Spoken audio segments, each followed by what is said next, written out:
Buenos días compañeros, hoy vamos a continuar con el avance de la materia y en este caso en el tema de los algoritmos greedy. Hoy vamos a implementar el algoritmo de prim que habíamos explicado en la anterior clase. Bueno, lo vamos a implementar desde cero. Yo voy a hacerme una función que se va a llamar prim y que va a recibir un nodo.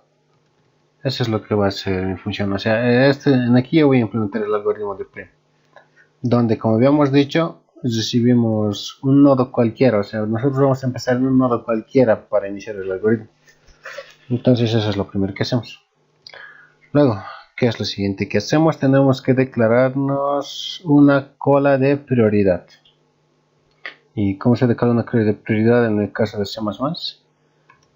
Se declara con las siguientes: priority keyword, y aquí le vamos a colocar un tipo de dato que va a ser un pair de entero a entero. En este caso yo esto lo voy a llamar cola. Ya. ¿Qué vamos a guardar aquí? Vamos a guardar aristas del grafo. Y las aristas en este caso lo vamos a denotar con dos valores: el peso de la arista y el nodo al que pertenece esa arista. Por ejemplo, aquí tenemos un grafo. Entonces vamos a decir lo siguiente: por así decirlo, yo voy a empezar en el nodo D, ¿lo ven? ¿Y qué es lo que yo voy a insertar a la cola de prioridad? Voy a insertar esta arista de aquí, la arista 1, ¿lo ven? Entonces el peso va a ser 1 y el nodo va a ser A, como al decir que yo llego al nodo A con peso 1 hasta el momento. Lo mismo para esta arista de peso 5. Voy a insertar una arista a mi cola de prioridad que va a tener el peso 5 y el nodo B. Pero ¿por qué utilizo una cola de prioridad o para qué me sirve una cola de prioridad? Bueno, cada vez que yo inserto un elemento a esta cola de prioridad, lo que me hace es que me ordena todos los elementos de esta cola de prioridad de tal forma que el elemento que se encuentra al frente de esta cola, porque es una cola, es el elemento que tiene el mayor valor en el primer índice o en el primer campo de nuestros elementos. En nuestro caso, nuestro elemento está dividido por dos campos, ¿no? Entonces lo va a ordenar en base al primer campo y siempre de mayor a menor. Es decir, que si nosotros insertamos todas las aristas que se unen a este nodo D, el que estaría al frente de la cola de prioridad sería esta arista de aquí, que tiene peso 6 y que nos lleva a F. Luego estaría estas dos de peso 5 y luego al final estarían estas tres de peso 1. Pero para el algoritmo, si nosotros nos acordamos, teníamos que sacar siempre o utilizar el que tenga menor peso, ¿no? Las aristas que tengan menor peso primero se procesaban antes de las que tenían mayor peso. Entonces, ¿cómo arreglamos eso? Pues insertamos el peso con negativo. De esa forma nosotros nos cercioramos de que justo las aristas que tienen menor peso, en este caso las aristas de valor 1, van a estar adelante que las aristas que tengan estos pesos de menos 5, de 5, 5 y 6. Por eso es que lo vamos a colocar así. Vamos a insertar con peso negativo y hacia qué nodo nos está llevando. Bueno, entonces, inicialmente voy a decir lo siguiente. Voy a insertar en mi cola de prioridad un valor, que en este caso va a ser 0. ¿Y a qué nodo me lleva? A mi nodo inicial. Con esto, ¿qué es lo que estoy diciendo? Que como yo voy a partir en este nodo, ¿no ve? Entonces voy a decir que el costo para unir ese nodo a mi árbol de expansión mínima es 0. Y aquí también me olvidaba algo. Tenemos que declararnos una variable ans, donde nosotros vamos a almacenar el peso de nuestro árbol de expansión mínima, para este caso. Entonces, ¿qué es lo que hacemos? Una vez que ya hemos insertado este valor, vamos a procesarlo. Y eso se hace de la siguiente manera. Cola.empty. Voy a decir lo siguiente, o sea, voy a ejecutar todo mi algoritmo siempre y cuando mi cola no esté vacía. Esta es una condición que nos permite verificar que la cola no esté vacía. Entonces, si la cola no está vacía, ¿qué es lo que yo voy a hacer? Yo voy a sacar el elemento que está al frente de esta cola. En este caso lo voy a denominar de current en inglés, que significaría actual. Entonces, cola.front. Saco el elemento que está al frente de la cola y elimino ese elemento. Cola.pop. Listo. Ahora sí. ¿Qué era lo que hacía? Verificábamos que el nodo que vamos a unir no está actualmente en nuestra componente conexa, ¿no ve? Recordemos que originalmente el único nodo en nuestra componente conexa es D. Y cada vez que queremos añadir un nuevo nodo, tenemos que verificar si ese nodo no está en nuestra componente conexa.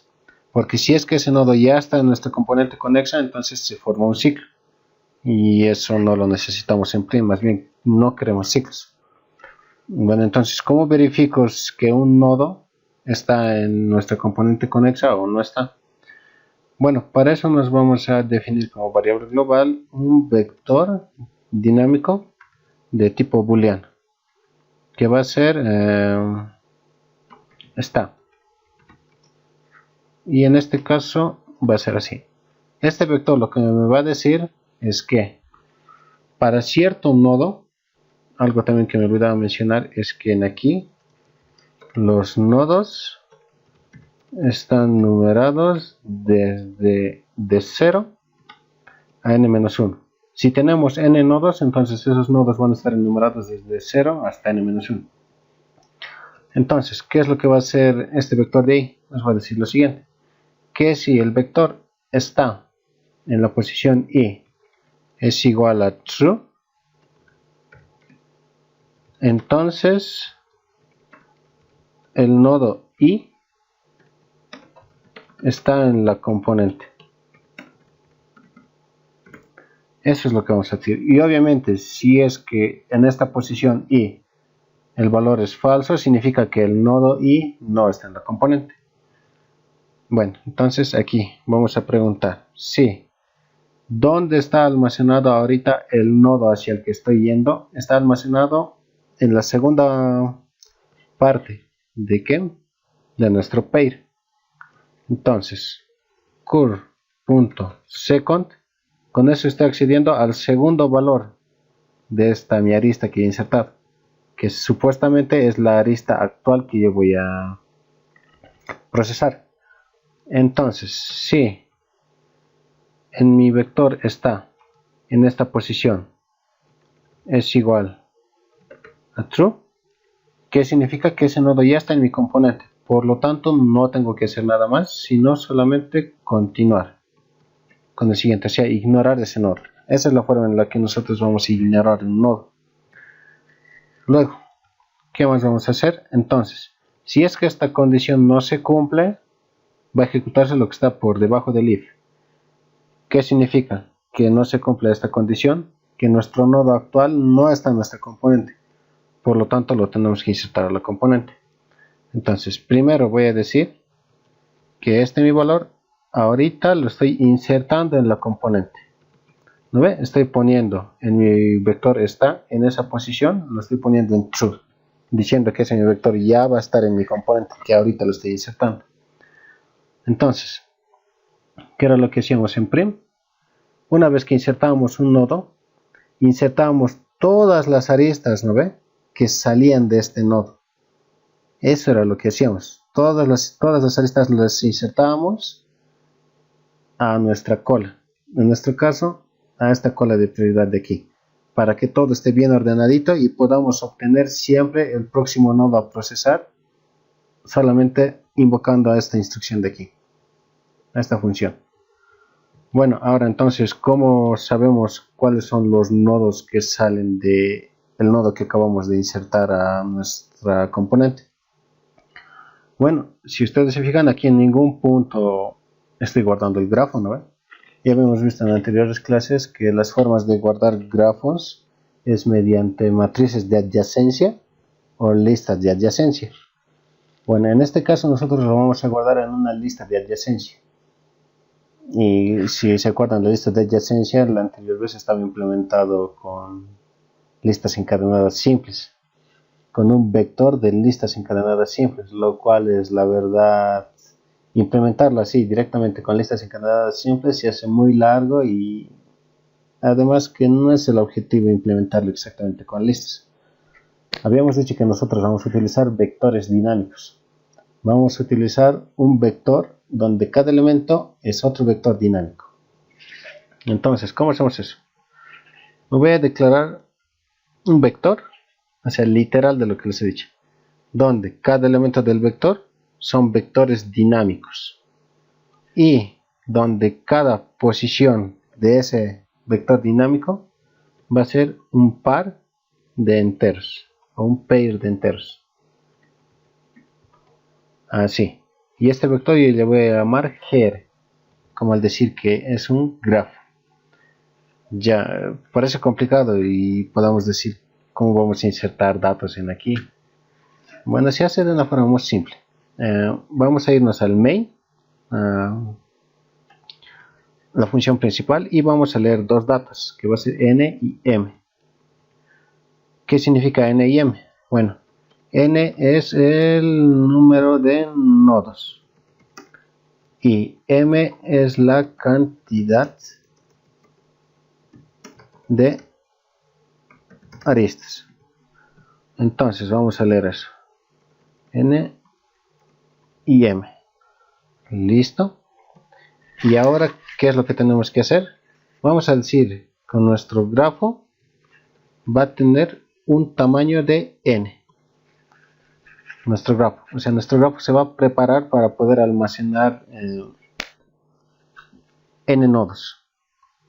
Con esto hacemos eso. Siempre hacemos eso.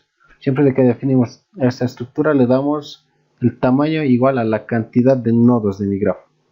Y eso, si ustedes revisan cómo almacenamos nosotros los datos en una lista de adyacencia, se hace de la misma forma.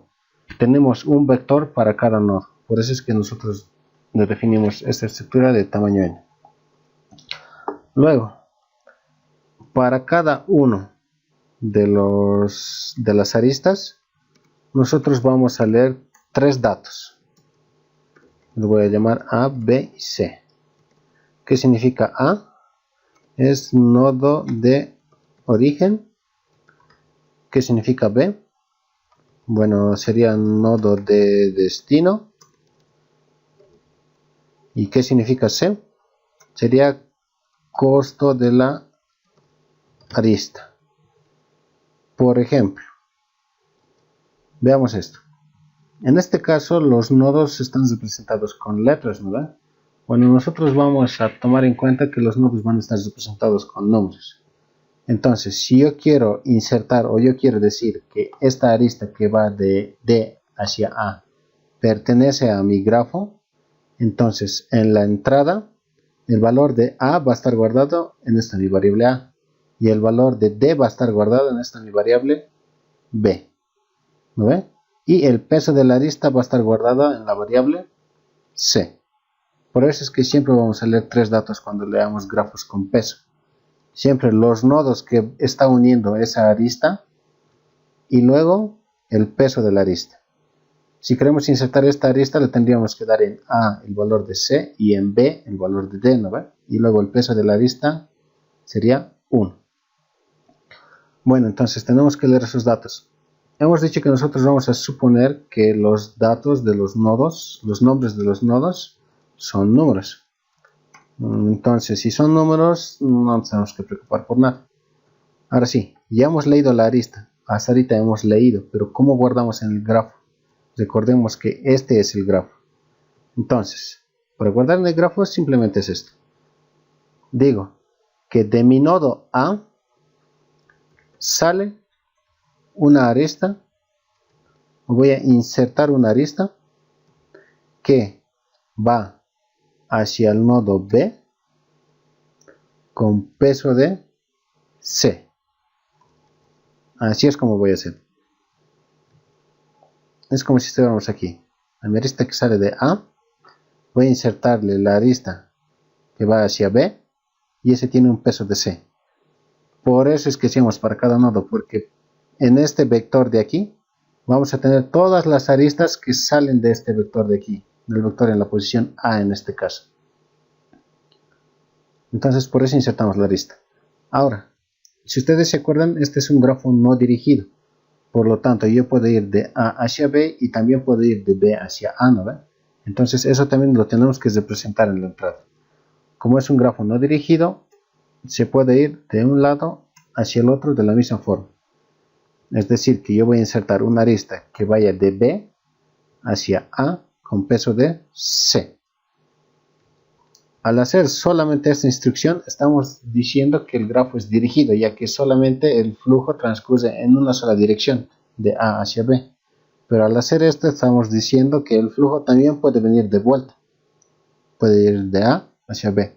Y esa es la característica de un grafo no dirigido. Eso habíamos visto en la anterior clase. Y pues listo. Esta sería la forma en la que nosotros llenamos o leemos un grafo en la computadora, utilizando listas de adyacencia. Nada más, así de simple. Ahora sí, volvamos a la implementación del algoritmo de Prim. Entonces, una vez que ya hemos insertado el nodo a la componente, tenemos que insertar todas las aristas que salen de ese nodo. Entonces, ¿cómo hacemos eso? Pues fácil. Voy a declarar un int i igual a 0, punto y coma, mientras i sea menor que la cantidad de aristas que sale de mi nodo actual. Recordemos, aquí están guardadas todas las aristas que salen de este nodo de aquí, de curve.second, que es el último nodo que hemos insertado al grafo. Vean, al árbol de expansión mínimo. Entonces, de todas esas aristas yo quiero ver cuántas son. Y voy a hacer un ciclo que itere desde 0 hasta esa cantidad de aristas menos 1. Es como si estuvieras recorriendo un vector. Desde 0 hasta el tamaño menos 1. Entonces, para cada una de esas aristas, ¿qué es lo que yo voy a hacer? Voy a insertar en mi cola. Entonces, cola.push. ¿Qué valores vamos a insertar? El peso en negativo. Pero ahora, de las aristas que estamos sacando aquí, ¿de dónde sacamos el peso en negativo? Bueno, primeramente hacemos lo siguiente. Mi grafo en la posición curve.second.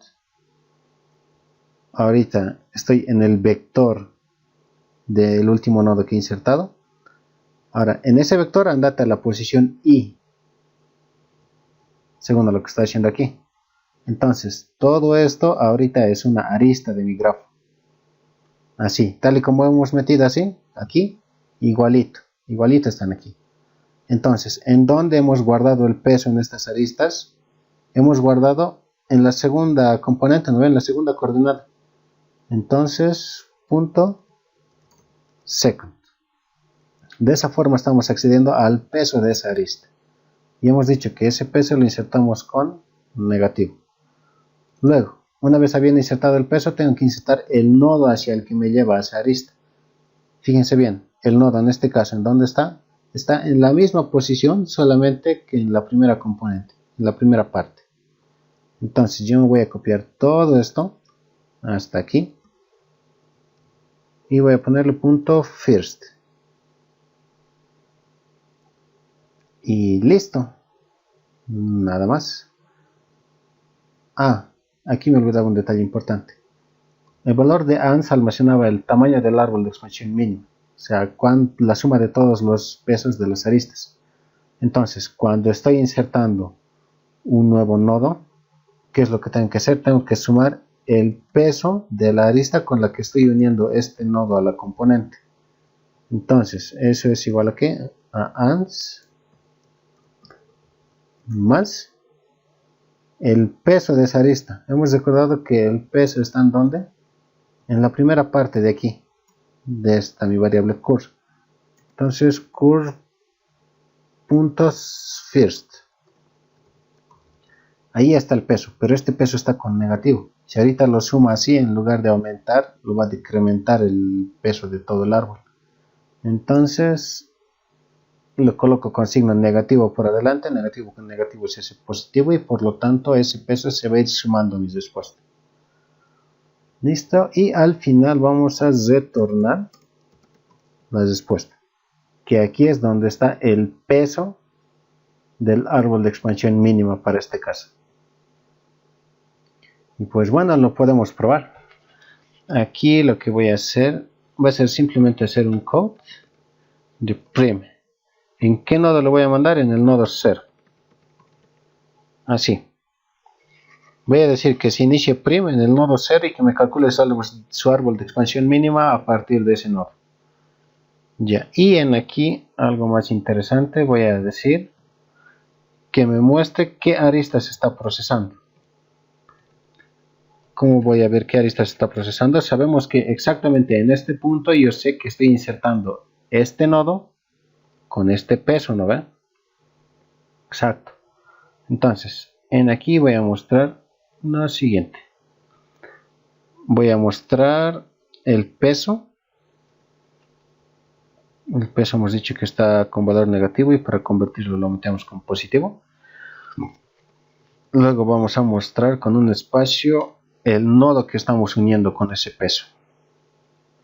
El nodo hemos visto que está en curve.second. Así, y aquí para que se vea un poco mejor, voy a mostrar la llave de cierre. Así, y en esta forma vamos a ver exactamente cómo está procesándose todo el algoritmo. Pero antes, vamos a ver esto. Este es mi grafo. Aquí yo ya le he dado un tamaño. Es un vector dinámico. Pero hay otra variable a la que yo no le he dado tamaño, que es mi vector de aquí. Ahorita yo estoy accediendo a posiciones de mi vector, pero sin embargo, mi vector no tiene tamaño. Recordemos que aquí está declarado nuestro vector, pero en ningún momento le asignamos tamaño. Al grafo sí le asignamos tamaño, es en ahí. Entonces tenemos que asignarle un tamaño al vector. Tamaño n. Y listo, nada más. Con esto ya está resuelto ese problema. Tenemos que tomar en cuenta bien esta parte de aquí, que los nodos están enumerados desde 0 hasta n-1. Entonces, para probar el algoritmo, lo que vamos a hacer va a ser lo siguiente. Vamos a insertar este grafo, o sea, vamos a ver cuáles son los datos que necesitamos para insertar todo este grafo, y ese grafo lo vamos a dar por entrada a nuestro programa. Ahora, bueno, ¿cómo convertimos eso? Yo voy a suponer que el nodo A es el nodo 0. Entonces, inicialmente, ¿cuántos nodos hay? Hay 3, 6, 7 nodos. ¿Cuántas aristas? Hay 1, 2, 3, 4, 5, 6, 7, 8, 9, 10, 11, 12. 12 aristas. Ahora sí, esos son los primeros datos que nosotros leemos, ¿no ves? Si nos damos cuenta, N y M. Luego leemos cada una de las aristas. Entonces, si este es el nodo 0, de A hacia B, ¿cuánto va? Con un peso de 2. Entonces, del nodo 0 al nodo 1 con un peso de 2. Recordemos que ahora este sería el nodo 2. Luego, de A hacia C con peso de 1. Del nodo 0 hacia el nodo 2 con peso de 1. Recordemos, este es 0, este es 1, este es 2. Y para no estar pensando y viendo a cada rato todo eso, vamos a hacer lo siguiente. Nos vamos a declarar aquí A, B, C, D, E, F y G. Listo, y vamos a decir que A es el peso 0 y los siguientes serían así respectivamente. De esta forma nos va a ser más fácil insertar los datos. Ya, entonces de A hacia B con peso de 2, de A hacia B 0, 1 con peso de 2, de A hacia C con peso de 2, de 0 hacia 2 con peso de 2. Aquí me he equivocado, es peso de 2. Luego de A hacia D con peso de 1. Entonces, de A hacia D, de 0 hacia 3 con peso de 1. Y ya he insertado todas las aristas que salen de A. Ahora tengo que insertar todas las aristas que salen de B. Pero en este caso ya no voy a insertar esta de aquí porque ya la he insertado cuando he insertado las aristas que pertenecen a A, ¿no ve? Solamente voy a insertar esta de aquí y esta de aquí. Entonces de B hacia D, de B, de 1 hacia 3. ¿Con qué peso? Con peso 5. Listo. Ahora sí, de B hacia E, de B hacia E, de 1 hacia 4. ¿Con qué peso? Con peso de 1.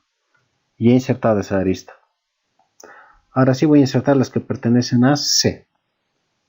Esta arista de aquí ya no la inserto porque he insertado más antes. Lo único que voy a insertar va a ser estas dos.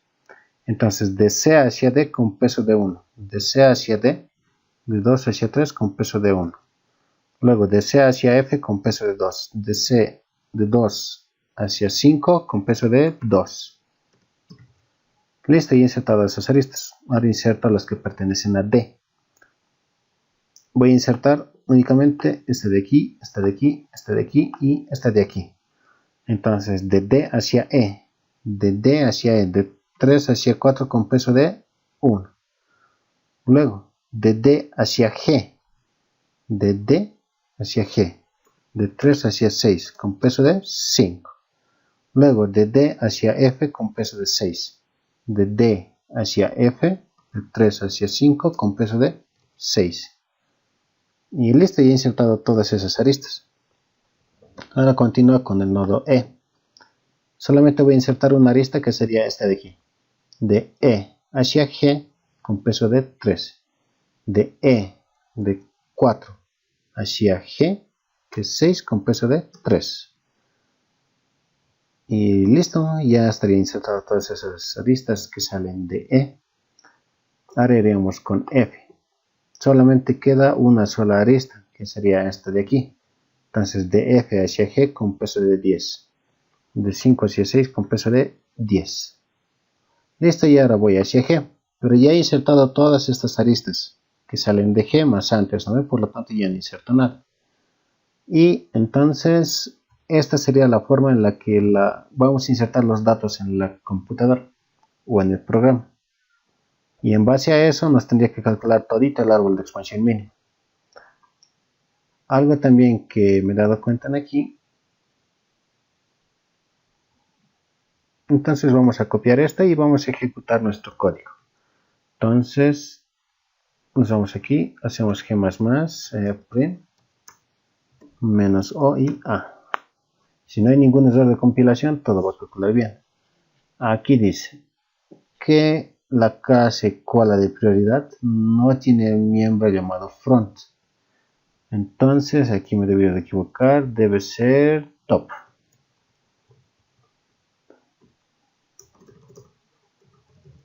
Top. Volvemos a ejecutar. Ahora ya compila normal. Limpiamos pantalla. Colocamos color 70. Ejecutamos y pegamos. Y aquí nos dice. A ver, para verlo esto mejor lo vamos a ver con este de aquí. Así. Inicialmente a nuestra componente solamente está el nodo 0. Bueno, en este caso estamos empezando de aquí, de A. Entonces solamente está ese nodo y se une con costo de 0. Recordemos que este es el costo y este es el nodo. Entonces luego, ¿cuál sería el nodo que tendríamos que añadir? Sería el nodo D. ¿Lo ve? Costo de 1, nodo D. Recordemos que el valor de 3 es para el nodo D. Y ya hemos insertado eso. Listo. Ahora sí, voy a insertar ¿qué? Sus aristas, todas las aristas que salían de D. Y luego dice que la nueva arista a insertar es la arista que tiene peso 1 y va hacia 4. 4 es E. ¿Me ve? Entonces hasta ahorita en mi componente estarían A, D y E. Luego inserto todas sus aristas y me dice que la próxima arista con el menor peso es la que va de 1, bueno, es la que tiene peso 1 y va hacia 2. ¿Cuál es el valor de 2? Es C, ¿no ve? Entonces mi componente estaría así, como una forma de estrella, de A, D, de D hacia E y de D hacia C. Esos 4 nodos tendrían mi componente. Luego, ¿qué es lo que me dice? Que llego con peso de 1 al nodo 1. El nodo 1 sería B. Todos esos nodos ya están en mi componente. Luego voy de 2 con peso 2 hacia el nodo 5. ¿Cuál es el nodo 5? Sería F. ¿No ven? Entonces voy con peso de 2 y obviamente estaría yendo a partir de C, ¿no ven? Porque eso es lo que se une con peso de 2. Y por último, 1 hacia el nodo G, que es el 6, con peso de 3. Estaría tomando esta arista de aquí, con peso 3. Entonces, sumando todos estos pesos, sería 3, 6, 9. Y por lo tanto, el árbol de expansión mínima tiene un costo de 9. Y listo, esa es la forma en la que se escribe el algoritmo de Prim para este caso. Entonces, nos damos cuenta, la verdad es simple, o sea, hay que aplicar exactamente lo que nosotros hemos hecho en el algoritmo, lo que hemos descrito en la anterior clase. Solamente que esta estructura de datos nos permite reducir mucho código, ya que nos permite obtener siempre el nodo con menor costo o menor peso, simplemente usando una sola instrucción. Y ojo, también está esta parte de aquí, que nos permite saber si un nodo está o no en la componente en tiempo constante, ¿no? Porque recordemos que estas simples instrucciones al final se reducen a un tiempo constante. Entonces en tiempo constante podemos saber eso. Y algo más, la complejidad. Esta instrucción de aquí nos toma también tiempo constante. Este de aquí igual es tiempo constante. Entonces si todo esto es tiempo constante, ¿cuál es la operación que pesa más? Son estas de aquí. El push en una cola de prioridad es tiempo logarítmico. Insertar cada vez estas aristas toma tiempo logarítmico. Ahora, pero entonces, ¿cómo vamos a calcular la complejidad de este algoritmo de Prim? Bueno, vamos a hacerlo paso a paso. Esto de aquí son declaraciones y esta inserción es logarítmico. ¿No ven?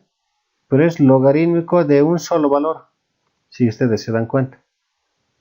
La inserción en una cola es tiempo logarítmico en función a cuántos elementos existen en la cola.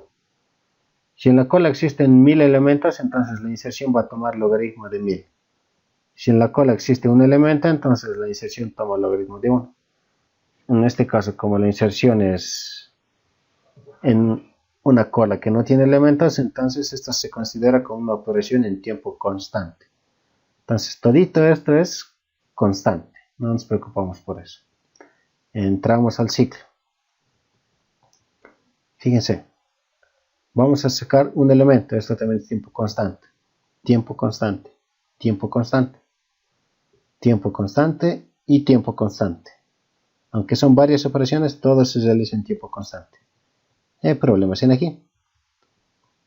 Para cada nodo que estamos insertando en nuestro grafo, insertamos todas sus aristas en tiempo logarítmico. Entonces, veamos algo en aquí. Fíjense, cuando inserto estas aristas, cuando es la primera vez que estoy uniendo mi nodo hacia la componente, pero solamente para un nodo, eso significa que solo una vez voy a insertar todas sus aristas. Todas sus aristas solamente una sola vez voy a insertar en mi cola. Entonces, para este caso, la primera vez que se inserta voy a insertar todas sus aristas. ¿No ven? Ya. Como habíamos dicho, o sea, para no estar yendo con mucho detalle de que en este caso hemos insertado 6 aristas y por lo tanto es logaritmo de 6, vamos a suponer que cualquier inserción toma tiempo de logarítmico en la cantidad de aristas de todo el grafo. Y pues en notación de grafos recordemos que la B representa cantidad de nodos y la E es cantidad de aristas. Siempre se maneja esta notación en grafos. Entonces, vamos a decir que la inserción de una arista así, toma tiempo log de E, logaritmo de E. Entonces, log de E.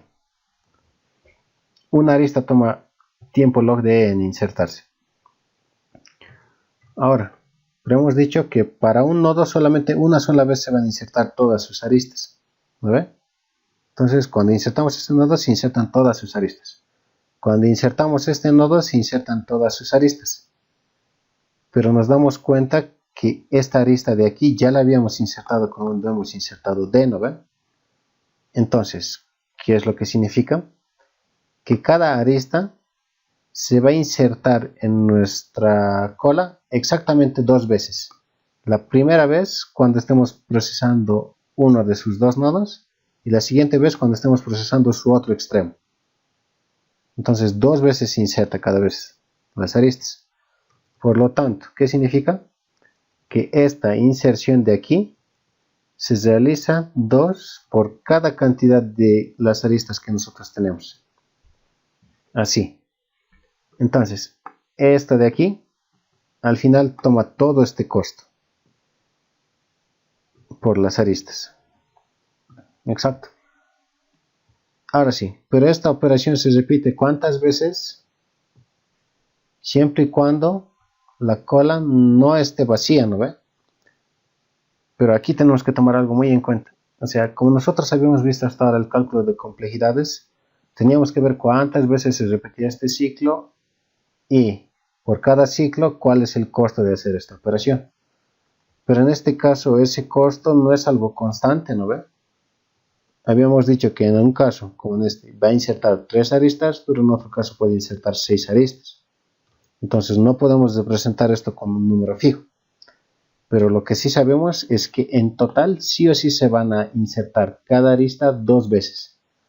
O sea, este tiempo sí o sí se va a gastar. No importa cómo, sí o sí se va a gastar este tiempo.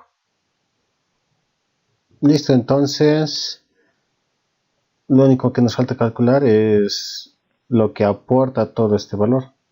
¿No? O sea, cuántas veces se ejecuta todas esas operaciones. Hemos dicho que todo eso lo consideramos como tiempo constante, ¿no ve? Pero eso sí está en función de cuántas veces se ejecuta este ciclo, ¿no ve? Entonces, ¿cuántas veces se ejecuta todo este ciclo en total? Se ejecuta exactamente la cantidad de nodos del grafo. ¿Por qué? Porque fíjense, cada vez que ejecutamos una vez este ciclo, añadimos un nodo al grafo, un nodo nuevo al grafo. Entonces, al final, ¿cuántos nodos vamos a añadir al grafo? Van a ser todos los nodos, ¿no ve? Que son, en este caso, B nodos. Entonces, todas estas operaciones en tiempo constante se realizan B veces. Por lo tanto, nuestra complejidad final del algoritmo sería la siguiente, sumándole el factor de B a todo esto. Sabemos que estas constantes desaparecen, entonces esta es la complejidad de nuestro algoritmo. Bueno, de esta implementación, explícitamente de la que está aquí. También hay otras implementaciones que están en este tiempo. Existen otras implementaciones que están con este tiempo. Y son muy parecidas aquí. Y yo les recomendaría que traten de implementarlo con este tiempo de aquí. Pero para implementarlo con este tiempo de aquí, yo les doy como pista que a lo mucho es necesario añadir una línea de código a todo este código que ya tenemos aquí. Con solamente añadir una sola línea de código, ya insertamos. O sea, ya logramos esta complejidad, mejor dicho. Entonces, les recomendaría que lo piensen y hagan sus intentos para lograr esta complejidad. Que tal vez en algunos casos podría ser mejor que esta otra complejidad de aquí. Depende. Pero es así como se calcula la complejidad para este algoritmo de Penn. Si ustedes se fijan, o sea, la complejidad no solamente es cuestión de fórmula, sino es más que todo de análisis, de ver cuántas veces se ejecuta un ciclo y todo eso. Por ejemplo, el análisis que ahorita nosotros hemos hecho aquí, o sea, en lugar de ver cuántas veces se ejecuta todo este ciclo y todo eso, porque solamente hemos contado cuántas veces se va a ejecutar las inserciones, ¿no ven? Para calcular este tiempo de aquí. Entonces, ese tipo de análisis se llama análisis amortizado, ya que no ve la complejidad en cada fase de la iteración, sino lo ve de una manera más completa. O sea, como que en total, ¿cuál es la máxima cantidad de operaciones que yo voy a realizar con ciertas instrucciones? En total, no parte por parte, sino directamente se va al total. Entonces, eso es a lo que se le denomina análisis amortizado. Bueno, ahora vamos a proceder a explicar el algoritmo de Kruskal, que igual nos permite hallar el árbol de expansión mínima de un grafo con peso no dirigido. Solamente que en este caso es algo distinto al de Prim. Bueno, vamos a explicarlo. Teniendo el grafo, el primer paso para aplicar el algoritmo de Kruskal es siempre ordenar las aristas en función de sus pesos de menor a mayor. En este caso, veamos aquí. Si ordenamos todas las aristas que tienen peso 1, serían ¿cuáles? AD, CD, BE y D. A ver. Entonces, estas aristas se procesarían más antes que las aristas que tienen pesos más grandes. Por eso es que las ordenamos. Primero las aristas que tienen menos peso, serían esas 4. Luego las siguientes serían estas de aquí, ¿no ven? Las que tienen peso 2. Y solamente hay 3 que tienen peso 2. Entonces esas 3 las ponemos así. Primero ponemos las que tienen peso 1 y luego después estarían las que tienen peso 2. Y así continuamos ordenando cada una de las aristas. Las que tienen peso 3, luego las que tienen peso 5, luego las que tienen peso 6 y luego las que tienen peso 10. Ese es el primer paso. Tener todas las aristas ordenadas. Y obviamente para cada arista vamos a guardar dos datos, que son su nodo inicial y su nodo final. O los dos nodos a los que une, mejor dicho. Luego, ¿cuál es el primer paso del algoritmo? Es simplemente elegir la arista siguiente a procesar. En este caso, ¿cómo vamos a procesar? Vamos a procesar desde la arista que tiene menor peso, siempre yendo de izquierda a derecha, en este sentido. Luego de que hayamos procesado todas estas, vamos a procesar las que están por abajo. Luego vamos a procesar esta, luego estas dos, en ese orden. Primero esta de aquí, luego esta. Luego por último esta de aquí. Y al final esta otra de aquí. Entonces la primera arista a procesar es esta, ¿no? Entonces unimos A y D siempre y cuando no formemos un ciclo con las componentes que tengamos. Y una cosa más. Inicialmente vamos a decir que cada nodo pertenece a una componente. ¿Cómo vamos a decir esto? Bueno, lo vamos a escribir así. En el paso 0 no selecciono arista, pero tengo ¿cuántas componentes? Voy a tener en este caso 3, 6, 7 componentes. Una componente por cada nodo voy a tener. Entonces en este caso existe la componente A, luego existe la componente B, la C, la D, la E y la F. Y un hito más que es la G. Existen 7 componentes, una componente para cada nodo. ¿Se acuerdan que en Prim solamente teníamos una sola componente donde íbamos añadiendo los nodos? En este caso es distinto. Iniciamos siempre con una cantidad de componentes igual a la cantidad de nodos, donde en cada componente está el nodo al que corresponde. En este caso hay 7 componentes y listo. Ahora sí, en el primer paso hemos dicho que seleccionamos la arista que tiene menor peso, ¿no ven? Que en este caso era AD. Entonces, paso 1, ¿qué aristas? A y D. Bueno, la arista que une los nodos A y D. Entonces, al unir a esa arista, ¿qué es lo que estamos haciendo? unir este peso de aquí, ¿lo ve? A y D. Por lo tanto, las componentes se van a unir. A y D va a pertenecer a una misma componente, pero las demás van a seguir siendo las mismas. Todas estas de aquí. Entonces, copio esto, pego esto, pero borro la componente D. Así, porque ahora D y A pertenecen a una misma componente, ¿no ve? ¿Por qué? Porque ya están conectadas.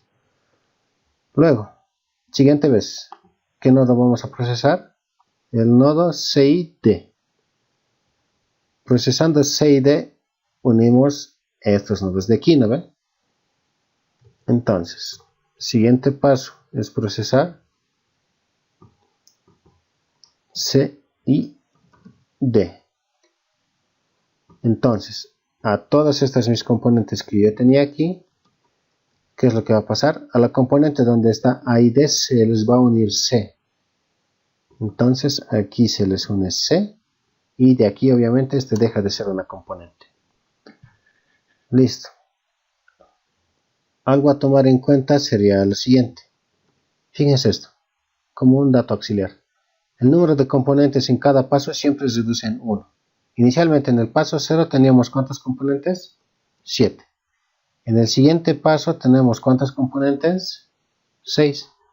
En el siguiente tenemos 5.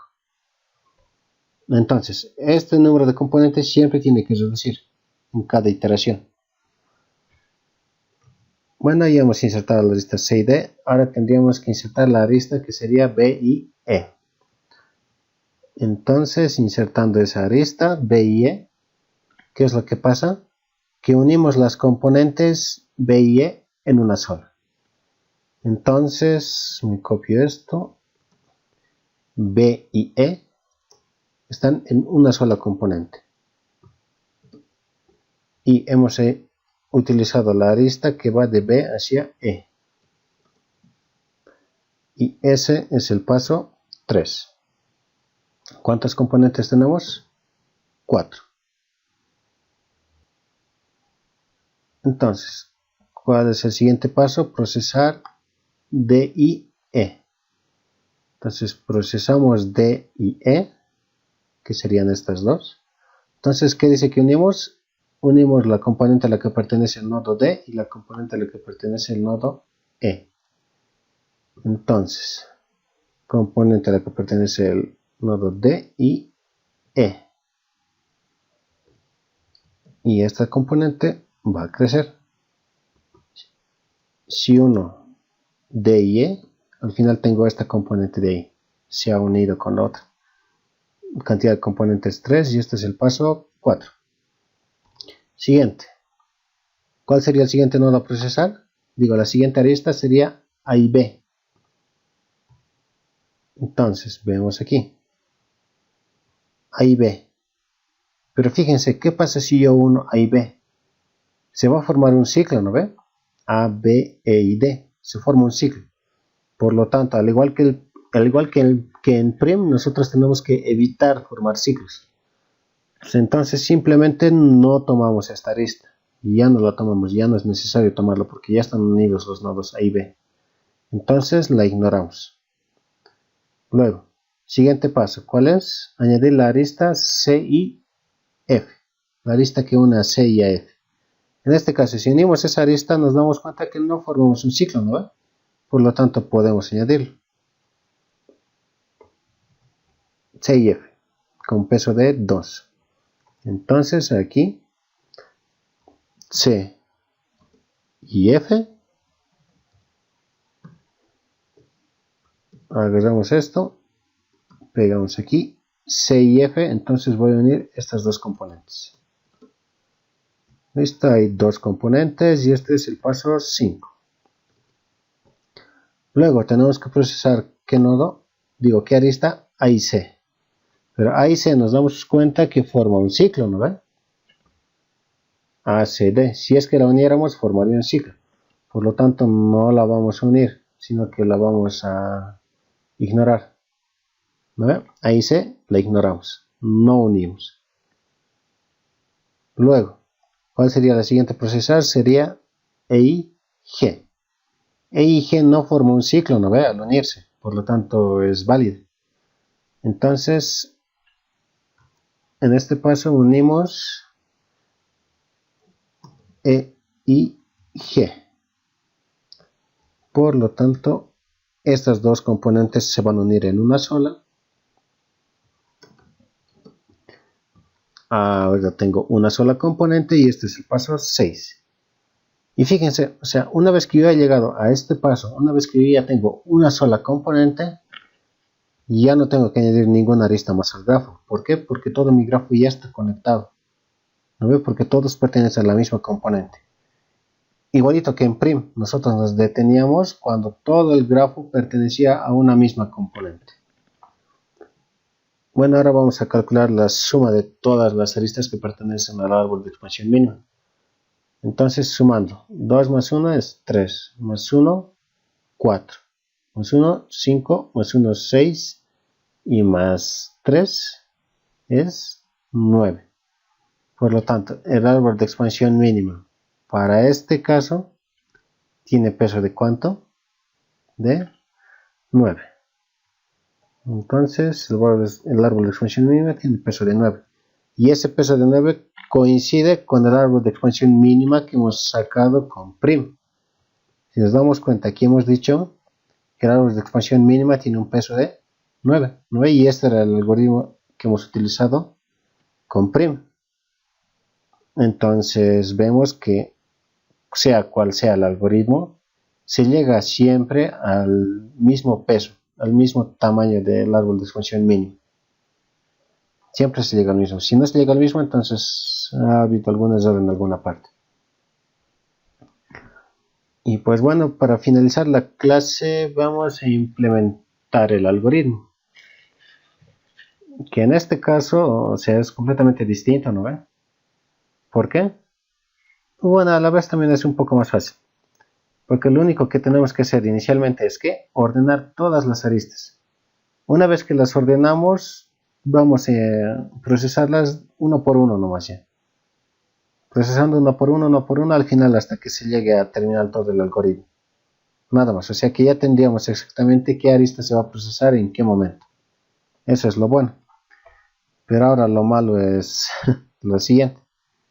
Y lo vamos a ver aquí. Aquí. Fíjense esto. En este punto tenemos dos componentes, ¿no ven? Pero ahora, cuando yo inserto una arista, ¿qué es lo que tengo que hacer? Tengo que unir las componentes, ¿no ves? Si es que no estaban unidas. Pero también tengo que verificar que al unir una arista o al agregar una arista a mi grafo, no esté creando ciclos. Y para eso nosotros vamos a utilizar una estructura de datos, si se le podría llamar así. Sí, es una estructura de datos, llamada UnionFind. Esa estructura es, la verdad, muy interesante. ¿Por qué? Porque para cualquier nodo de nuestro grafo, nos permite saber en qué componente está ese nodo, pero en tiempo casi constante. Y implementando el algoritmo de Kruskal con UnionFind, se logra un resultado que es óptimo, o sea, una implementación óptima. Por ejemplo, en esta página de aquí, le denominan como Disjoint Set Union. Eso es otra forma de ver el UnionFind. Y aquí mismo te dice, o sea, Disjoint Set Union o DSU es a menudo llamado también UnionFind. Y si ustedes se fijan, o sea, nos sirve para múltiples propósitos. Veamos algo así. O sea, inicialmente la estructura de datos coloca a cada nodo en una sola componente. Así como está aquí, todos en componentes separados. Luego, si queremos unir un nodo a una componente, únicamente creamos un link. Eso es a lo que se le llama link. Por ejemplo, ahorita el link de 2 sería 1. Porque estoy diciendo que de 2 me uno hacia 1 en esa dirección. Y luego, si quiero unir, fíjense, esta componente de aquí a la que pertenece 3 y 4 hacia este componente de aquí, únicamente voy a decir que el link de 3 va a apuntar hacia 1. Y ya tengo unido toda mi componente. Pero fíjense, unir componentes es solamente definir quién es el link. ¿No ve? Hacia dónde va a apuntar mi link. Y hacer eso de hacia dónde va a apuntar el link es la verdad tiempo constante. ¿Por qué? Vamos a ver cómo se hace. Aquí nos da una implementación, que en este caso sí es la más apropiada.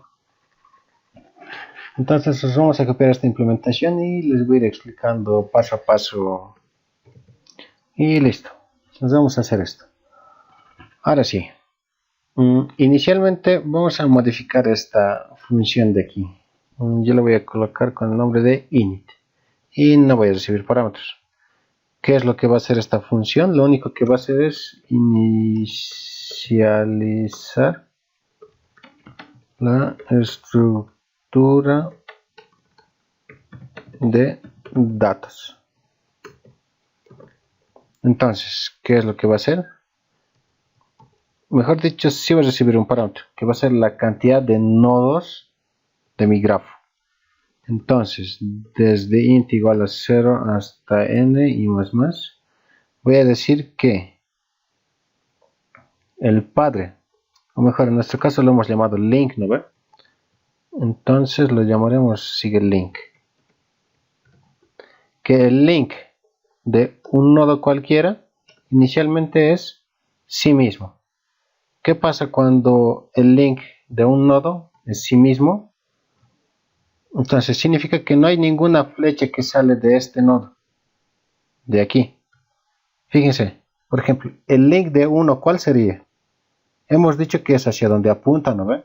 Pero en este caso no apunta a nadie. Entonces significa que el link de un nodo que no apunta a ningún otro nodo es sí mismo. En este caso, inicialmente, ¿cómo definimos la estructura? Donde cada nodo apunta a sí mismo, ¿no ve? Porque de ningún nodo sale ninguna flecha. Entonces inicialmente esa es la configuración inicial. Por eso es que digo que el link de cada nodo va a ir hacia sí mismo. Y obviamente en aquí hay que definir el vector link. En este caso solamente va a ser un vector de enteros, llamado link, un vector dinámico. Listo, definimos esto y para cada nodo le asignamos una sola componente, así. Igualito como habíamos iniciado en Crucial, ¿no ve? A cada nodo una sola componente. Hasta ese paso todo bien. Luego, esta función de aquí, que es findSet, ¿para qué sirve? Recibe un nodo en primer lugar y nos devuelve un entero.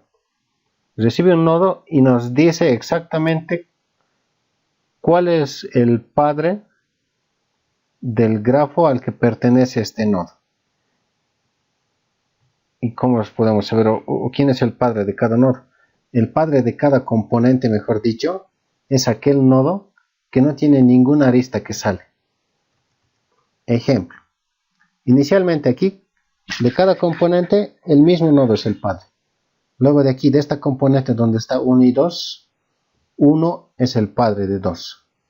En aquí, 3 sigue siendo el padre de 4 y 1 sigue siendo el padre de 2. Pero de toda esta componente de aquí, el padre de toda esa componente es 1. ¿Por qué? Porque no sale ninguna arista.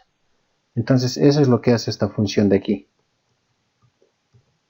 Dice, si mi nodo es igual al link de ese mismo nodo, ¿qué significa? Que es padre, ¿no ve? Ya habíamos visto aquí. Entonces, en caso contrario de que esto no se cumpla, ¿qué es lo que voy a hacer?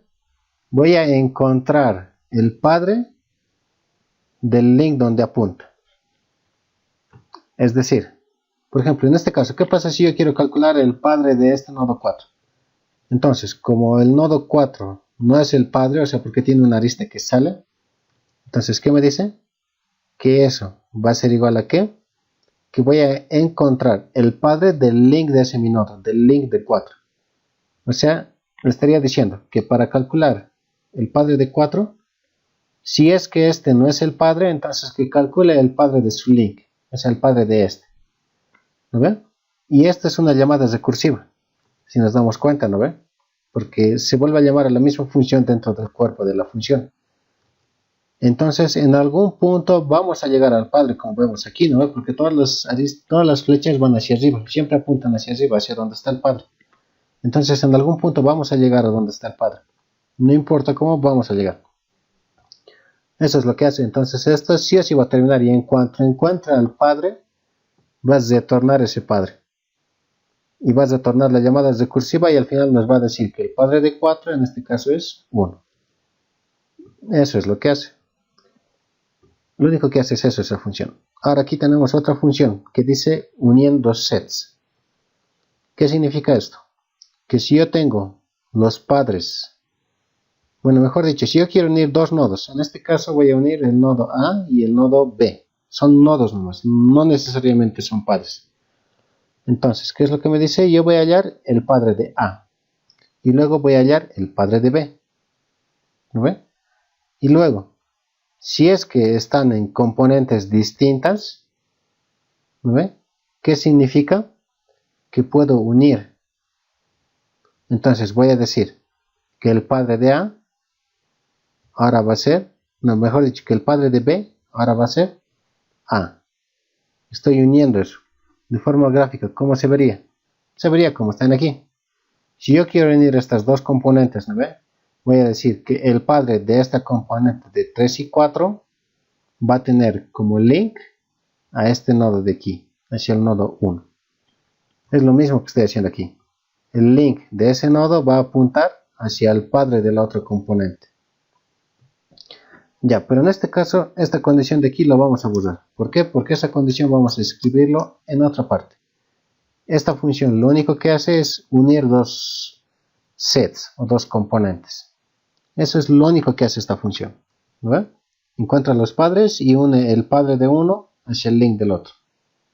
Y listo. Y así es como se unirían componentes.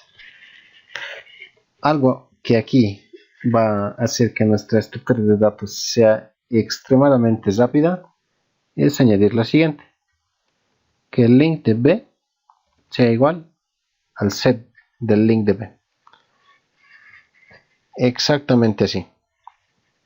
Pero tal vez digan esta instrucción como que no tiene sentido, porque esto lo que haya es el padre del link, ¿no ve?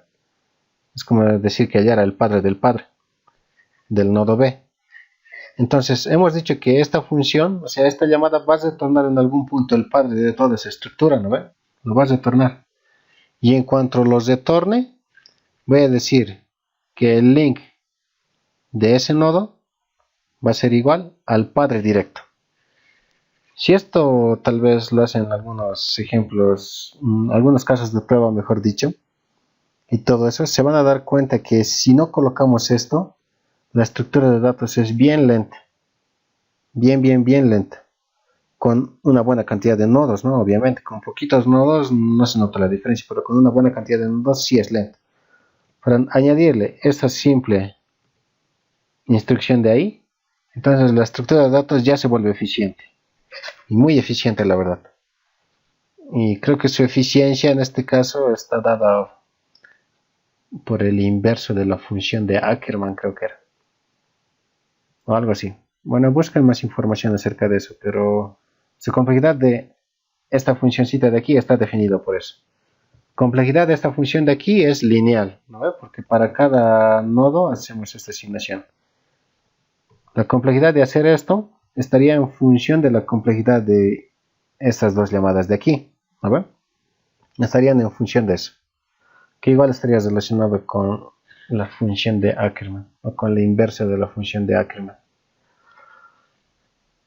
Bueno, entonces ahora sí vamos a ir a lo que nos interesa, que es implementar el Kruskal. Listo.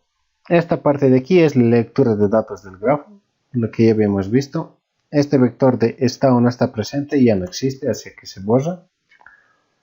Y ya está. Entonces nos vamos a definir una función int que va a ser, bueno, que se va a llamar Kruskal.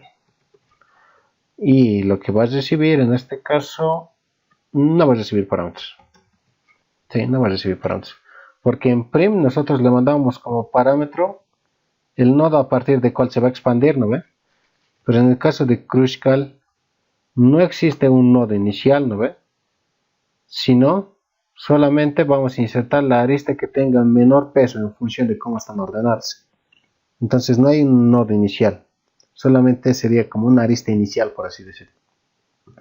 Pero eso nosotros lo vamos a definir dentro del algoritmo. Entonces, ¿qué es lo que yo voy a hacer aquí?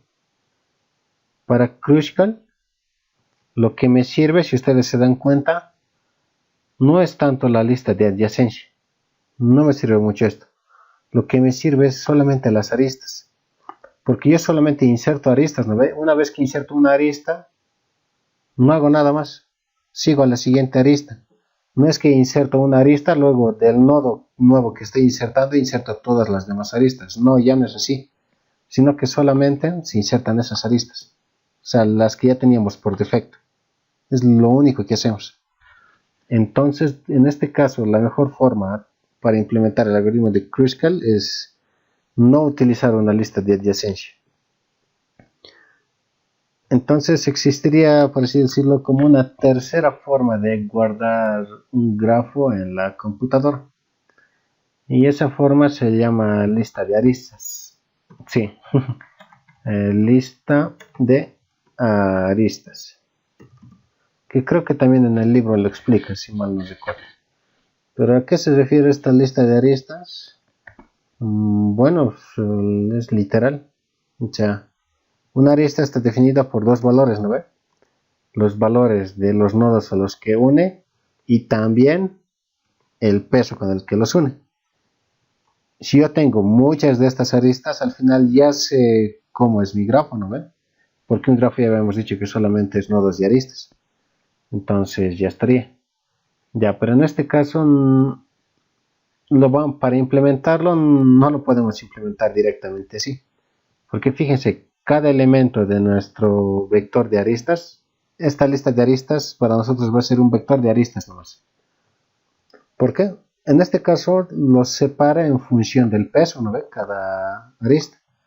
Pero nosotros lo vamos a poner todo en un solo vector. Es como si que primero en la cabeza estuvieran estos, luego justo después van a estar todos estos elementos ahí, por así decirlo, es como si se copiara y pegara. Luego después de haber pegado esos elementos va a estar al final este, luego estos dos y todo eso. Y al final todo se puede colocar como en un solo vector. Por eso es que lo vamos a definir como un vector. Entonces, este va a ser un vector que se va a llamar, no sé, lista de aristas. Ya, pero ahora cada elemento de esa lista de aristas tiene que tener tres campos. ¿No ve? Nodo inicio y final y peso de la arista. Pero ahora, ¿cómo hacemos eso? Más antes habíamos utilizado lo que se denominaba pair, que lo que hacía era englobar dos datos en una sola variable, ¿no ve? Pero en este caso queremos englobar tres. Entonces, una forma de hacer eso utilizando pairs sería la siguiente. Vamos a hacer esto. Esta va a ser mi estructura en la que yo voy a guardar en mi lista de aristas. Primero viene el peso, luego los nodos. Pero estos nodos van a ser un pair. Así es como yo voy a guardar. Este es un pair que está dentro de otro pair. Sé que tal vez suena complicado, pero así es como nosotros lo vamos a guardar. Entonces, cada uno de los elementos de esta lista de aristas va a ser un pair, donde el primer elemento es un número normal, entero, y el segundo elemento es un pair.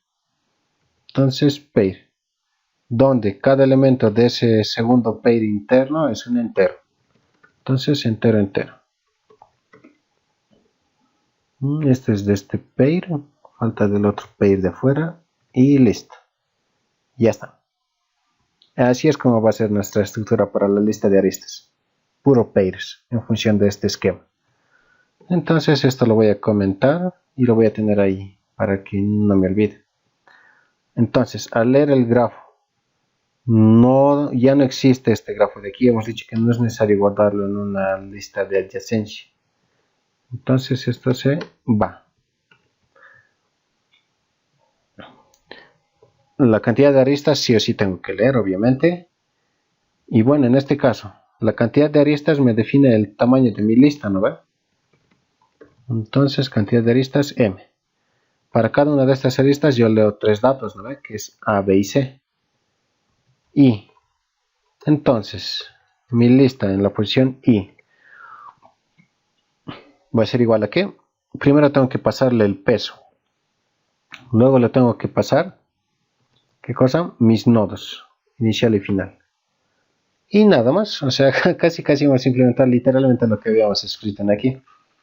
Y esta forma de escribirlo es totalmente válida en C++. Totalmente válida. Se puede hacer así. Y si ustedes se fijan, es mucho más fácil también hacerlo así. Y bueno, pues cada arista está definido de esta forma. Y listo, ya estaría. No tenemos que hacer nada más. Sí. Y directamente ahorita implementamos el Crucial. Así. Ya. El primer paso de Crucial, ¿cuál es? Es ordenar esta lista de aristas. ¿No ve? En función del peso de menor a mayor. Ahora, yo a propósito he dado esta estructura a esta lista, a cada elemento de esta lista. ¿Por qué? Porque yo sé que cuando ordeno un vector de pairs, entonces siempre se va a ordenar primero por la primera componente. Siempre se va a ordenar por la primera componente cuando yo ordeno pairs. Y este es un vector de pairs, ¿no ve? Internamente. Claro que después tiene algo más complejo, ¿no ve? Pero al final sigue siendo un pair. Entonces cada vez que yo quiero ordenar pairs, por defecto se ordena en función del primer campo del pair, que en este caso es un campo entero. Entonces lo único y simple que ya tengo que hacer es ordenar la lista. Entonces sort lista desde el inicio hasta el final. Y nada más. ¿Se acuerdan que en las anteriores veces utilizamos un comparador, ¿no ve? En este caso no es necesario utilizar un comparador porque por defecto ya C++ lo ordena bajo el criterio que había mencionado más antes. Entonces el paso de ordenar las aristas es simplemente hacer esto, nada más. Y ya está ordenado las aristas. Ahora, ¿qué es lo que tenemos que hacer? Simplemente tenemos que ejecutar el algoritmo. Ya. Pero ordenamos las aristas y tenemos que inicializar la estructura de datos del union find. Entonces pongo un init que sería con la cantidad de nodos, que sería n. Pero n aquí no estoy declarando ni tampoco estoy recibiendo por parámetro, ¿no? Entonces lo que voy a hacer va a ser simplemente definirlo como parámetro aquí, la cantidad de nodes. Listo, entonces inicializo el union find. Exacto, pero aquí al inicializar le tengo que dar un tamaño. Por lo tanto, el tamaño de mi vector link va a ser igual a n. ¿Por qué? Porque este es un vector dinámico. Por eso le tengo que asignar tamaño al inicializar. Porque si no le asignara tamaño, aquí me va a dar un error. Se va a colgar del programa. Porque estoy haciendo algo incorrecto, que sería estar accediendo a alguna posición de memoria que no esté definida. Bueno, eso es lo único que tenemos que inicializar. Listo. Y la condición de finalización, ¿cuál era? Que exista solamente una sola componente. Y inicialmente existen una cantidad de componentes igual a la cantidad de nodos. Entonces, aquí voy a decir cm va a ser igual a la componente, cantidad de componentes, que inicialmente vale n. Entonces, mientras que la cantidad de componentes sea distinto de 1, ¿qué es lo que voy a hacer? Sacar una arista de aquí y ver si puedo unir componentes sin que se formen ciclos. Entonces, ¿cómo hago eso? Bueno, aquí tenemos que tener otro control más, que es int post, inicialmente es 0, mientras que la cantidad de componentes sea distinto de 1 y la posición sea menor que m. ¿Para qué me sirve este valor de post? Este valor de post me va a indicar exactamente cuántas aristas me faltan para completar de procesar todas las aristas. Por ejemplo, en este caso, ¿cuántas aristas hay? había, si mal no me acuerdo, 12, ¿no ve? Entonces, yo estoy diciendo aquí que mi algoritmo se va a ejecutar siempre y cuando no haya una sola componente y también siga teniendo aristas. ¿No ve? Porque si sigo teniendo aristas, esta condición de aquí se va a cumplir. En cuanto ya no tenga aristas, esta condición de aquí no se cumple, por lo tanto se rompe el ciclo. Por cualquiera de los dos casos se va a romper el ciclo. Entonces, inicialmente voy a decir que estoy en la posición 0, que sería la primera arista de toda mi lista. Bueno, entonces me voy a copiar esto, exactamente así, y voy a decir que la arista actual es la que está en mi lista en la posición I, así. Y ya vamos a ver por qué lo estoy escribiendo así, porque escribirlo de otra forma se haría más complicado hacer las condiciones. Ya, imagínense esto, ya tengo la arista y ya tengo el peso con el que están unidas esas aristas, ¿no ve? Ah, me olvidaba, también tengo que declarar las respuestas, o sea, la sumatoria de los pesos de todo mi árbol de expansión mínima. Bueno, antes de unir, ¿qué es lo que tenemos que hacer? Tenemos que verificar si es que nuestros dos nodos a unir están en una misma componente o no. Entonces, ¿cómo verificamos eso? Para eso está la función de findSet. ¿FindSet de qué? El primer nodo. ¿Dónde está el primer nodo?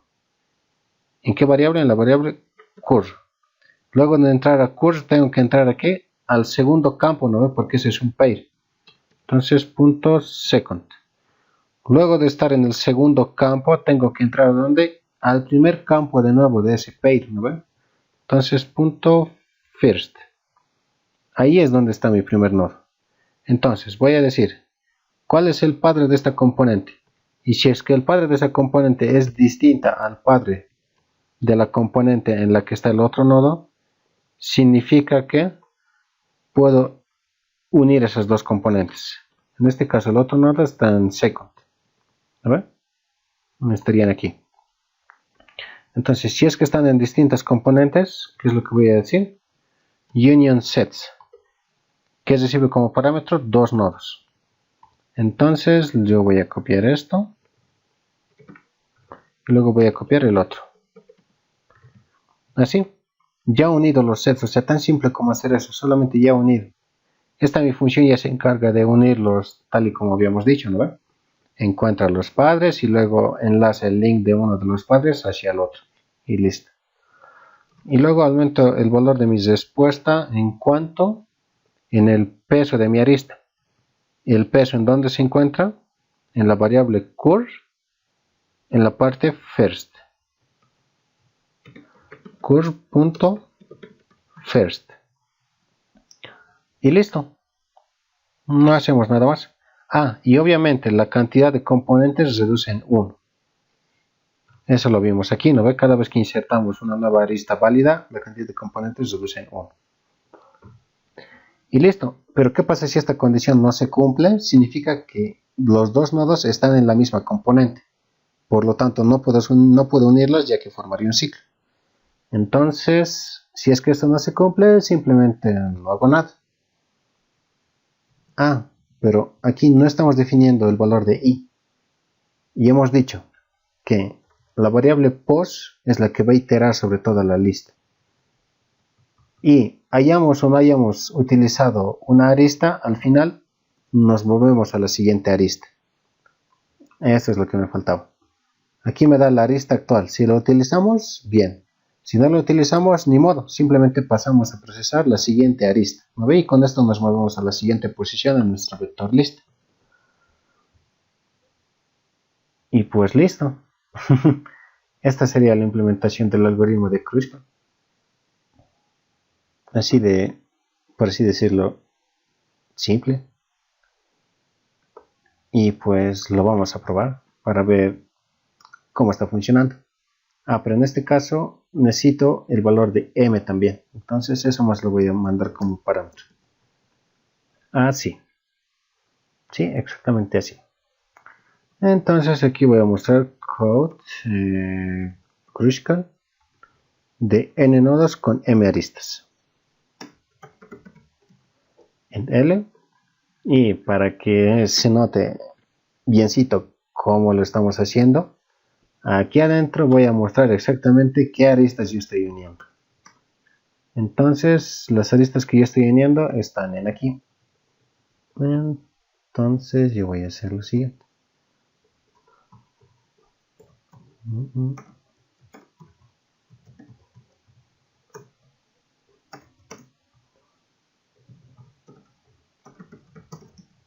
Así. Una vez que yo utilice una arista, ¿no ve?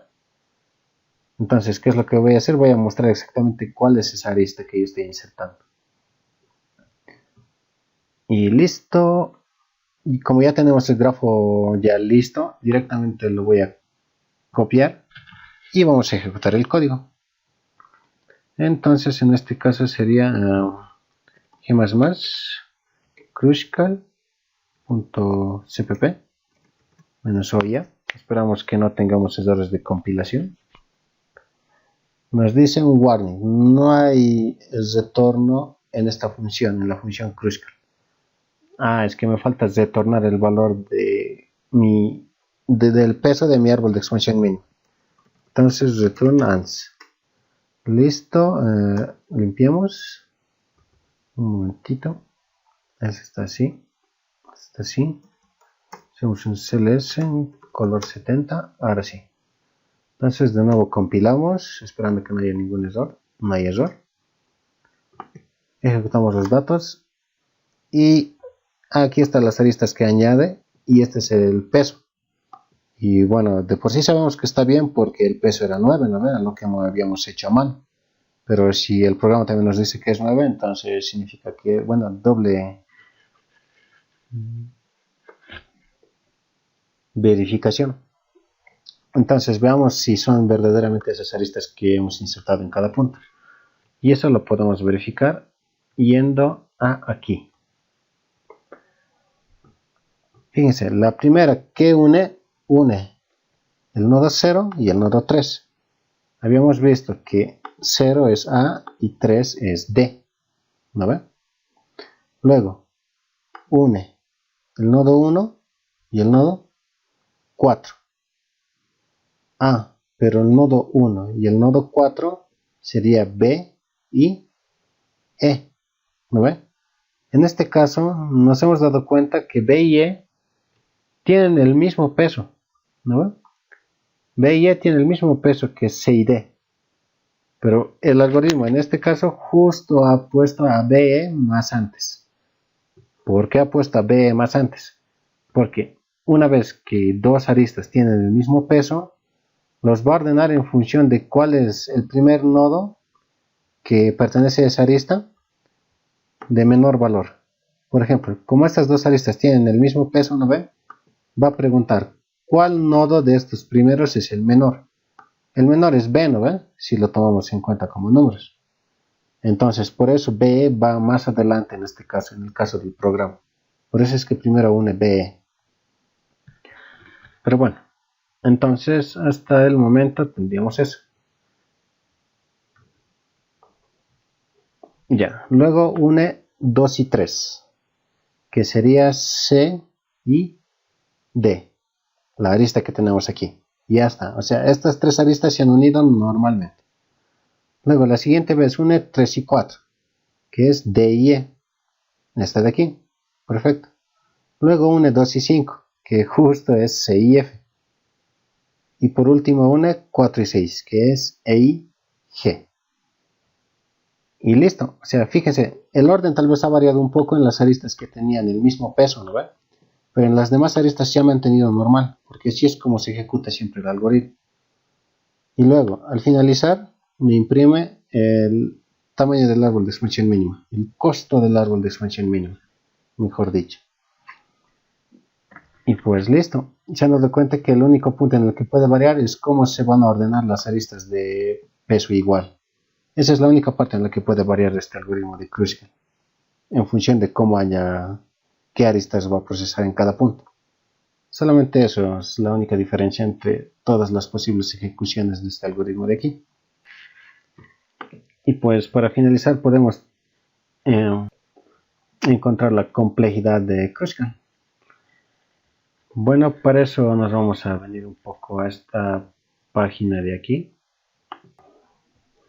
Nos vamos a dar cuenta de algo. Bueno, en esta página explica cómo hacer todo eso. Y fíjese, aquí está la implementación que yo les decía. ¿No ve? Lo de en la parte de unir set, digo de encontrar el set, hacer esta asignación. Entonces, si es que no colocamos esa asignación, aquí nos dice que encontrar un set para un nodo puede tomar tiempo lineal. Podría tomar tiempo lineal. Entonces, para hacerlo de forma eficiente, añadimos este estilo de aquí. Y la complejidad casi se acercaría a log de n. Casi, o sea, aproximadamente, ¿no? Ya les he dicho que la inversa de la función de Ackermann es la que nos decía exactamente a qué complejidad o a qué orden pertenece la función de encontrar set si es que definimos esto. Y aquí mismo dice, o sea, está demostrado que el tiempo de complejidad amortizado, eso es lo que habíamos explicado más antes, ¿no? O sea que en total, luego de hacer todas las operaciones, la complejidad de la estructura de datos de Union Find es O de alfa de n, donde alfa de n es el inverso de la función de Ackermann, que crece muy lentamente y es un hecho que crece muy lentamente y que no excede al valor de 4 para todos los razonables n. Aproximadamente para un n menor o igual a 10 elevado a la 600. Y dice que no excede el valor de 4, o sea que es ridículamente pequeño, por así decirlo. Menor que el logaritmo, porque el logaritmo de esto todavía es 600. Pero si este valor vale 4, entonces casi tiempo constante para nosotros. Entonces, todo esto de aquí tomaría tiempo constante. La ordenación. ¿Qué ordenamos? Ordenamos las aristas. Y bueno, habíamos visto que con esta función de aquí, la ordenación toma tiempo e por log de e, donde e en este caso es la cantidad de aristas del grafo. La cantidad de aristas. La ordenación toma tiempo o de e por log de e, mejor dicho. Inicialización, tiempo lineal en la función de nodos, por lo tanto este sería un más b. Luego, la cantidad de componentes, todo eso. Bueno, este ciclo, ¿cuántas veces se ejecuta? Igual que en el otro caso, se ejecuta una vez por cada nodo. ¿No ven? Porque la cantidad de componentes es lo que define cuántas veces se ejecuta y también lo define esto, ¿no ven? Pero si es que tenemos suficientes componentes, entonces lo definiría esto en sí. Porque esta es la primera condición por la que va a terminar de ejecutarse nuestro algoritmo. Entonces, la cantidad de componentes es igual a la cantidad de nodos, que en este caso es n. Entonces, este ciclo se ejecutaría aproximadamente n veces.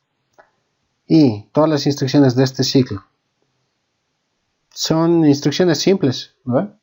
Asignación, tiempo constante, la búsqueda de todos estos, hemos visto que también se podría tomar como tiempo constante. Hacer esto también tiempo constante. Unir los sets tiempo constante. Bueno, este no, pero porque es una instrucción de mostrar datos. La suma y el otro tiempo constante. Entonces, de una forma tal vez por así decirlo muy simple, diríamos que esta sería la complejidad para el algoritmo de Kruskal, donde ordenamos las aristas. Habíamos visto que para prim nosotros podemos llegar a esta complejidad, pero para Kruskal es esto. Pero en este caso, o sea, les decía que esta es una complejidad muy simple. ¿Por qué? Porque no estamos tomando en cuenta exactamente cuánto van a costar estas funciones de aquí. La cual nos dice que aproximadamente, o sea, son valores muy bajos, ¿no ve? Haciendo el análisis amortizado. Pero cuando tenemos funciones de este tipo, en donde supuestamente los cálculos son bien pequeños, ¿no ve? Pero no sabemos exactamente cuánto es. Entonces no tenemos que tomar de forma estricta que este algoritmo tiene esta complejidad. Pero tenemos que tomar en cuenta que puede tomar un poco más de tiempo debido a estas funciones de aquí. Tampoco va a ser un tiempo muy significativo, ¿no? Que sea mayor que esto. No va a ser tanto así. pero sí hay que tomar en cuenta que podría ser un poco más lento que de lo que comúnmente tendría que correr esto. Eso es cuando nosotros tenemos operaciones simples, pero que no sabemos exactamente cuántas veces se ejecutan. Como este tipo de operaciones, o sea, el cálculo de hacer cuántas veces se ejecuta todo esto es complicado. Y por lo tanto siempre tomamos eso como referencia. Del valor que tenemos, siempre hay que aumentarle un poco más, por así decirlo. Un poquito más. Para más o menos estimar cuál va a ser el tiempo de ejecución o cuánto podría tardar. Y pues listo. Esa sería toda la clase de hoy día.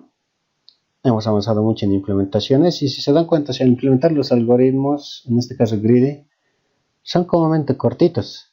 Comúnmente siempre son ordenaciones y luego algunas consultas de este estilo.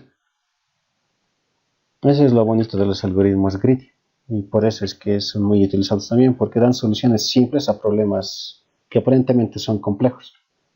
Y las implementaciones también salen simples. En la siguiente clase ya vamos a empezar con el siguiente tema, que serían los algoritmos de Divide y Vencerás o Divide and Conquer en inglés. Y vamos a ver algunos algoritmos interesantes utilizando ese paradigma de programación. Listo chicos, eso sería todo por hoy día y nos vemos la siguiente semana. Adiós.